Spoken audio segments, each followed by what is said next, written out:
Hello everyone, welcome to star IQ के video platform पे आप सभी का बहुत बहुत स्वागत है।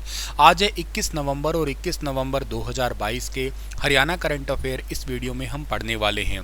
आइए सेशन की शुरुआत करते हैं दोस्तों। और अगर आपने अभी तक इस चैनल को सब्सक्राइब नहीं किया है तो कर लेना, अपने दोस्तों को भी जो है ना इस पार्टिकुलर चैनल को ज़रूर शेयर करना। कल आपसे एक सवाल पूछा था, उसका सही जवाब क्या होगा कि हॉर्नबिल फेस्टिवल कहाँ मनाया जाता है। तो बहुत सारे बच्चों ने इसका सही जवाब दिया था, नागालैंड में सेलिब्रेट किया जाता है हॉर्नबिल फेस्टिवल, जो नागालैंड के अंदर। अगर मैं आपसे पूछूं पक्के पागा हॉर्नबिल फेस्टिवल ये कहाँ पे है, तो इसका आंसर अरुणाचल प्रदेश होगा। नाम सेम सा ही है, हॉर्नबिल फेस्टिवल नागालैंड का है, लेकिन पक्के पागा हॉर्नबिल फेस्टिवल जो है ना ये है कहाँ का, अरुणाचल प्रदेश का। हरियाणा के किस जिले में गांव बाड़सा में आईआईटी दिल्ली के कैंपस के विस्तार की जानकारी अभी हाल ही में मिली है। आईआईटी कैंपस के विस्तार को किया जाएगा। तो देखो सिंपल सी बात है, जब गांव बाड़सा आ गया तो आप तुरंत एक जिले पे पहुंच गए। उस जिले का नाम क्या है? झज्जर जिला। झज्जर जिले के अंदर जो है ना आईआईटी दिल्ली के कैंपस का विस्तार किया जाएगा। अभी रिसेंटली इसकी घोषणा हुई है, मुख्यमंत्री जी के साथ में बैठक हुई है। 50 एकड़ में आईआईटी दिल्ली का एक्सटेंशन कैंपस है ना वो खुलने वाला है, जिसके अंदर विशेष तौर के कोर्सेस और ट्रेनिंग प्रोग्राम जो है ना स्टार्ट किए जाएंगे, जिससे बेनिफिट ये होगा कि मरीजों के साथ साथ जो है ना वो खिलाड़ियों को भी लाभ मिलेगा। इसी कॉलेज के अंदर जो है ना वो पीएचडी है, एमएससी है और बहुत टाइप के सर्टिफिकेट कोर्सेज है वो करवाए जाएंगे। और के अलावा जो स्किल से रिलेटेड है वो ट्रेनिंग प्रोग्राम भी करवाए जाएंगे। इसके अलावा स्पोर्ट्स से रिलेटेड ट्रेनिंग है वो भी करवाए जाएंगे। तो जब ये आईआईटी का एक्सटेंशन अगर खुलने जा रहा है हरियाणा के अंदर, तो इससे बेनिफिट हरियाणा को ये होगा कि हरियाणा का इकोनॉमिकल जो वीकर सेक्शन है ना वो थोड़ा ऊपर चला जाएगा। मतलब कहने का है कि रोजगार के अवसर सीधे सीधे मिलेंगे, अनएम्प्लॉयमेंट है वो थोड़ी कम होगी हरियाणा के अंदर। तो इस बात को आपको याद रखना है। अभी ये रिसेंटली जो बैठक हुई थी वो हरियाणा के उच्चतर शिक्षा विभाग के प्रधान सचिव विजेंद्र कुमार और महानिदेशक राजीव रतन के साथ में, और के अलावा आईआईटी दिल्ली के निदेशक प्रोफेसर रंगन बैनर्जी और डीन प्रोफेसर जो थे ना उनके साथ ही एक्सटेंशन सेंटर को स्थापित करने के लिए एक बैठक हुई थी दिल्ली के अंदर।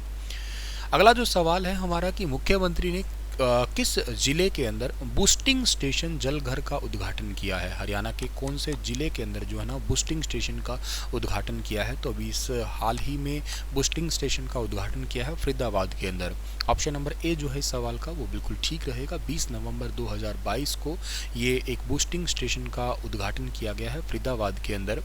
अभी recently Faridabad metropolitan development authority area का निर्माण हुआ था, ये मैंने आपको पढ़ाया था। और इसी एफएमडीए यानी कि फरीदाबाद महानगर विकास प्राधिकरण का सेक्टर 22 और सेक्टर 23 और संजय कॉलोनी के बूस्टिंग स्टेशन और जलघर का उद्घाटन हरियाणा के मुख्यमंत्री जी ने किया है। और इसके अलावा अंखीर चौक से दिल्ली बॉर्डर तक की सड़क के नवीनीकरण कार्य को भी शुभारंभ यहाँ पे किया है।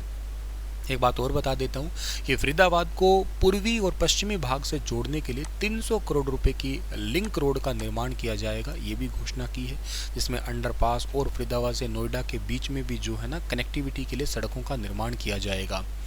इसके अलावा जो ट्यूबवेल्स ठप पड़े हैं, जहां से यूं कहिएगा कि वाटर कनेक्टिविटी नहीं है, पेयजल व्यवस्था नहीं है, उनके लिए भी कुछ 64 पुराने ट्यूबवेल्स हैं उनको दोबारा से ठीक किया जाएगा, चलाया जाएगा। इसके अलावा फरीदाबाद से जो जेवर एयरपोर्ट है नोएडा वाला, वहाँ की कनेक्टिविटी को भी सुचारू रूप से ठीक किया जाएगा। फरीदाबाद को आप लोग जाना करते हैं हरियाणा में सबसे ज़्यादा ट्रैक्टर प्रोडक्शंस के लिए। और फरीदाबाद में भी हाल ही में मैंने क्वेश्चन पढ़ाया था कि पूरे भारत में 75 डिजिटल बैंक खुलेंगे। डिजिटल बैंक की 75 यूनिट्स होगी, उनमें से जो पहली यूनिट है ना वो अपने हरियाणा के फरीदाबाद के अंदर खुली है, याद रखना। ये जो दिखाई दे रहे हैं ये है मूलचंद शर्मा, जो कि हरियाणा के परिवहन और खनन मंत्री है। इन्होंने ही एक योजना स्टार्ट की थी, याद हो तो ई रवाना योजना, ठीक है ना। ये ई रवाना योजना एक्चुअली अवैध खनन को रोकने की योजना है। और एक बात और याद रखना फरीदाबाद से रिलेटेड ही कि 24 साल पहले स्वामी ओम प्रकाश जी महाराज ने जो है ना पाली फरीदाबाद में ओम योग संस्थान की नींव रखी थी।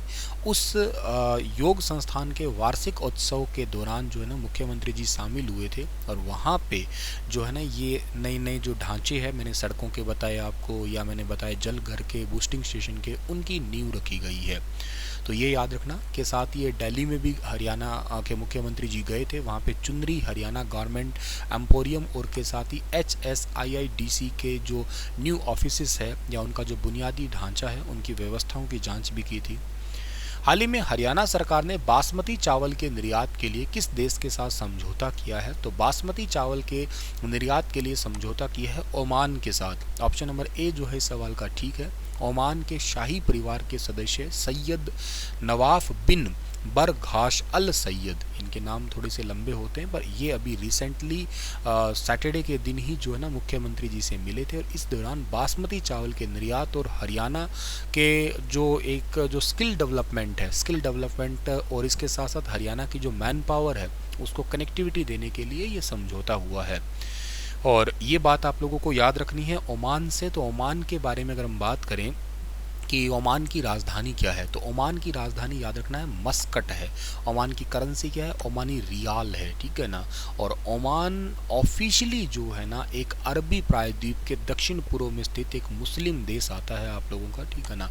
और अगर आप देखते हो मैप की साइड तो देखो कराची साइड हो गया, इधर दुबई साइड हो गया, ठीक है ना। बहरीन है, कतर के अंदर फीफा वर्ल्ड कप स्टार्ट हुए थे कल ही के दिन, वेरी इंपॉर्टेंट है कतर की राजधानी दोहा। बहुत इंपॉर्टेंट कंसेप्ट बनेंगे, मैं आप लोगों के लिए कंसेप्चुअल वीडियो अलग से लेके आऊँगा उसका। हरियाणा के कितने लाख परिवारों को आयुष्मान भारत योजना जन आरोग्य योजना का लाभ दिया जाएगा? तो इस योजना का लाभ दिया जाएगा 29 लाख परिवारों को। आपको शायद याद होगा कि ये 21 नवंबर यानी कि आज ही के दिन और मानेसर के अंदर इस योजना को शुरू किया जा रहा है, और इसमें 29 लाख परिवार ऐसे हैं जो 1,80,000 प्रति वर्ष की आय वाले हैं। उनके लिए आयुष्मान भारत जन प्रधानमंत्री आरोग्य योजना को कवर किया जाएगा। 5 लाख रुपए तक का जो है ना इनको सालाना फ्री इलाज मिलेगा। मैं थोड़ा सा कंसेप्चुअल डेटा और शेयर करूं आपके साथ में। इन 29 लाख परिवार और 1.24 करोड़ से ज़्यादा के लोग जो है ना वो शामिल होंगे। इसके अलावा 580 करोड़ रुपए से ज़्यादा का क्लेम जो है ना दिया जाएगा हरियाणा सरकार की तरफ से। इसके अलावा तकरीबन 715 हॉस्पिटल इसके लिए लिस्टेड किए गए हैं। 176 सरकारी और 539 जो है ना प्राइवेट हॉस्पिटल इसके अंदर लिस्टेड किए गए हैं। और पूरे हरियाणा के अंदर जो है ना ये एक जगह तो होगा मतलब लाइव कार्यक्रम, और बाकी 29 जगहों पे वर्चुअल कार्यक्रम भी आयोजित किया जाएगा। हरियाणा सरकार ने उल्लेखनीय और अभिनव कार्य करने वाले कर्मचारियों को प्रोत्साहन करने के लिए कौन सी योजना स्टार्ट की है? वेरी इंपॉर्टेंट क्वेश्चन है आज के सेक्शन का। मोस्ट अच्छे से लिख लेना, याद कर लेना। इसका सही आंसर रहेगा सुशासन पुरस्कार योजना। हरियाणा के अंदर जो भी कर्मचारी है अभिनव काम करता है, मतलब बहुत अच्छे तरीके से एनकरेजिंग वर्क करता है, उनको रिमार्क देने के लिए और सुशासन पुरस्कार योजना यानी कि good governance award scheme start की है। इस स्कीम का बस उद्देश्य है कि हरियाणा के अंदर गुड गवर्नेंस को बढ़ावा देना। स्टार्ट किसने की है? हरियाणा के मुख्य सचिव श्री संजीव कौशल ने स्टार्ट की है, ये याद रखना। इस स्कीम में देखो 2 टाइप के अवार्ड दिए जाएंगे। एक तो दिया जाएगा राज्य स्तरीय, एक दिया जाएगा जिला स्तरीय। अगर मैं राज्य स्तरीय की बात करता हूँ तो उसमें पहला अवार्ड 51,000 का, दूसरा 31 का, तीसरा 21,000 का होगा। लेकिन जिला स्तरीय में पहले अवार्ड में 31, दूसरे में 21 और तीसरे में 11,000 रुपये दिए जाएंगे। के साथ ही प्रशंसा प्रमाण पत्र ट्रॉफी तो दिए जाएंगे और मुख्यमंत्री जी द्वारा जो है ना ये अवार्ड दिए जाएंगे।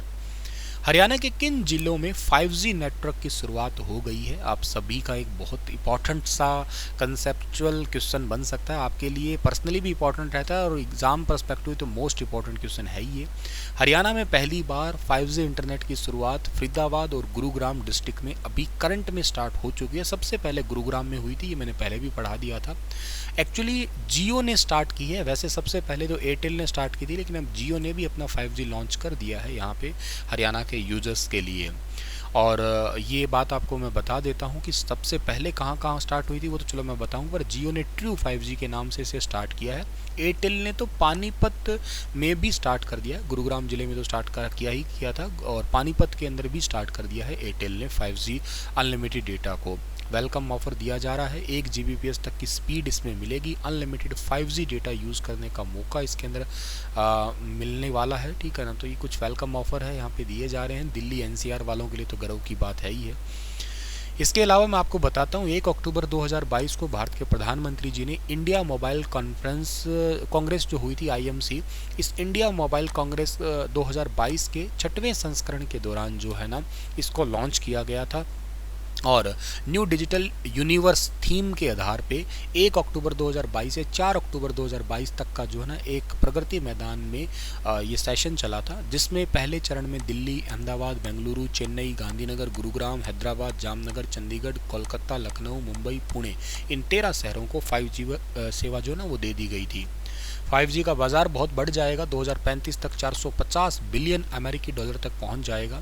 भारतीय एयरटेल के पास में 19,467.8 मेगाहर्ट्ज़ का स्पेक्ट्रम है और काफ़ी इंपॉर्टेंट स्पेक्ट्रम है ये, ठीक है ना। मेगाहर्ट्ज़ को 900 मेगाहर्ट्ज़ और इसके अलावा 800 मेगाहर्ट्ज़, 2100 मेगाहर्ट्ज़ और 3300 मेगाहर्ट्ज़ और 26 गीगाहर्ट्ज़ को 43,084 करोड़ रुपए में प्राप्त करके स्पेक्ट्रम होल्डिंग को बढ़ावा भी दिया है, ठीक है ना। तो काफ़ी ज़रूरी सा कंसेप्ट है, ये याद रख लेना है, ठीक है ना। चलिए, तो इस क्वेश्चन को आप लोगों को याद कर लेना है बहुत अच्छे से, ठीक है ना। और आप लोगों के लिए सवाल है कि निम्नलिखित में से कौन सी नदी सागर में सर्वाधिक जल की मात्रा का निर्वहन करती है? नील, अमेजन, मिसिसिपी, मिसौरी या टेम्स? बताना विस्तार से इसके बारे में। कल फिर हाजिर होता हूँ लेटेस्ट अपडेट के साथ में, तब तक के लिए अपना ख्याल रखना। Thank you so much.